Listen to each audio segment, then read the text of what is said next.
Stop tripping. It's only for a season. I want to share with you a little bit of a conversation I had with an individual from church, a good friend of mine. We had a phenomenal conversation in regards to a specific elevation in some of his work that he's getting ready for. And something that should be a cause for celebration, he has been expressing some conflict. And really, as he identifies it, he's like, yo, man, I just think, really, I know that it's like a pride thing. Like, I know God calls us to these things and it's what we do. It's not who we are. But there is a part of me that has to acknowledge that I just feel some type of way of leaving this specific occupation, even for this promotion. It became apparent to me that it just needed to be reminded that where we are is for a season.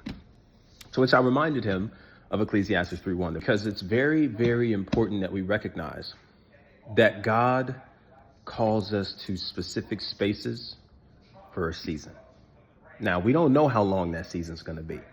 And that can sometimes serve to the fogginess or the lack of clarity behind whether or not it's something that we're to transition out of, because we've been in it for so long and now you're telling me to leave. This doesn't make sense. Or, Lord, how long am I supposed to be here? Because maybe it's not even something that I initially wanted to do. I'm just here out of obedience.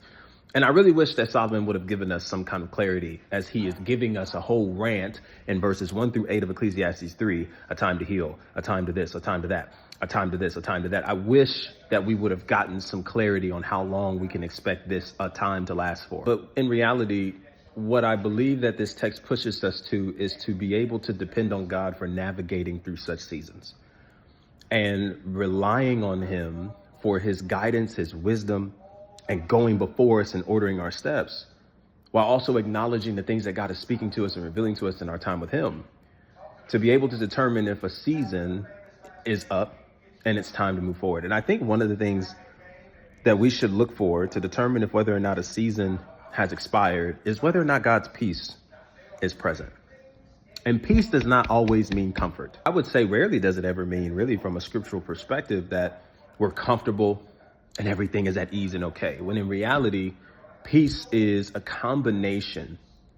Peace is a combination of God's sovereignty connected to what we value most. Meaning, in no way, shape, or form is the situations around us to determine our peace. Rather, it is being able to live in an environment with God, trusting in his sovereignty, trusting in his ultimate authority, while also remaining in our values, that allows us to remain at a place of peace and not putting our peace in the hands of other people, job opportunities, finances, and different things that are happening around us. If you're in a season of transition, you're in a season where you're trying to navigate what you should do, where you should go, or maybe there's a part of you that finds it difficult to leave something because in some way, shape, or form, you feel that your worth and identity has been connected to the very thing you've been in for so long.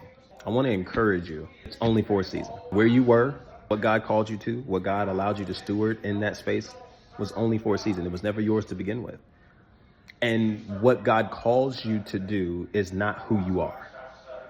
And just because your job title may change doesn't mean the purpose in which God has cultivated in you has changed. It just means that you are now called to another location to continue cultivating the purpose in you. As believers, our purpose is to, bless God, honor God, love him, serve his kingdom, to love God and love people. And the calling is the location to which God may bring us to in order to do that. Your job title might change, your occupation may change, your circumstance and environment may change, but your purpose doesn't.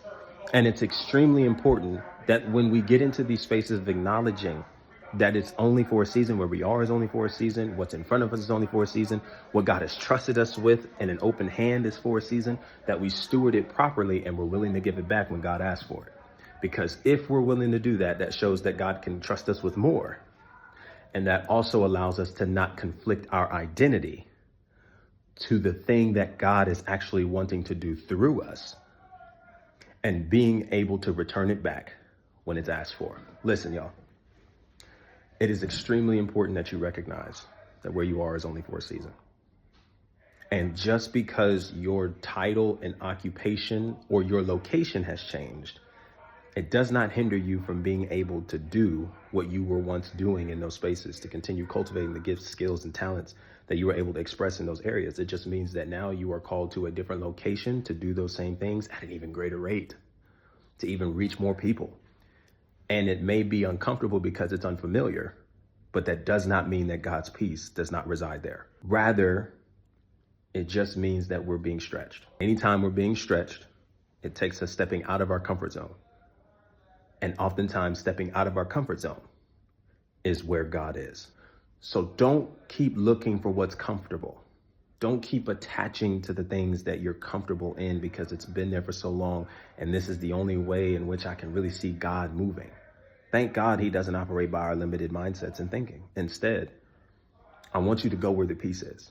And where the peace is isn't where comfort is, but it's where God's sovereignty is dependent on and where your values are remaining in alignment. I hope this made sense. If it did, I want you to type "caught it" in the comment section below and follow for more as we continue navigating through our healing and doing relationships the right way, which starts with us doing the healing work on ourselves first, which sometimes requires us to get an understanding that what's in front of us today is only for a season, and that our identities are not in what we do, but our identity is found in who God has created us to be, and living with an open hand, stewarding what he's given us properly and who he's given us properly as seasons progress.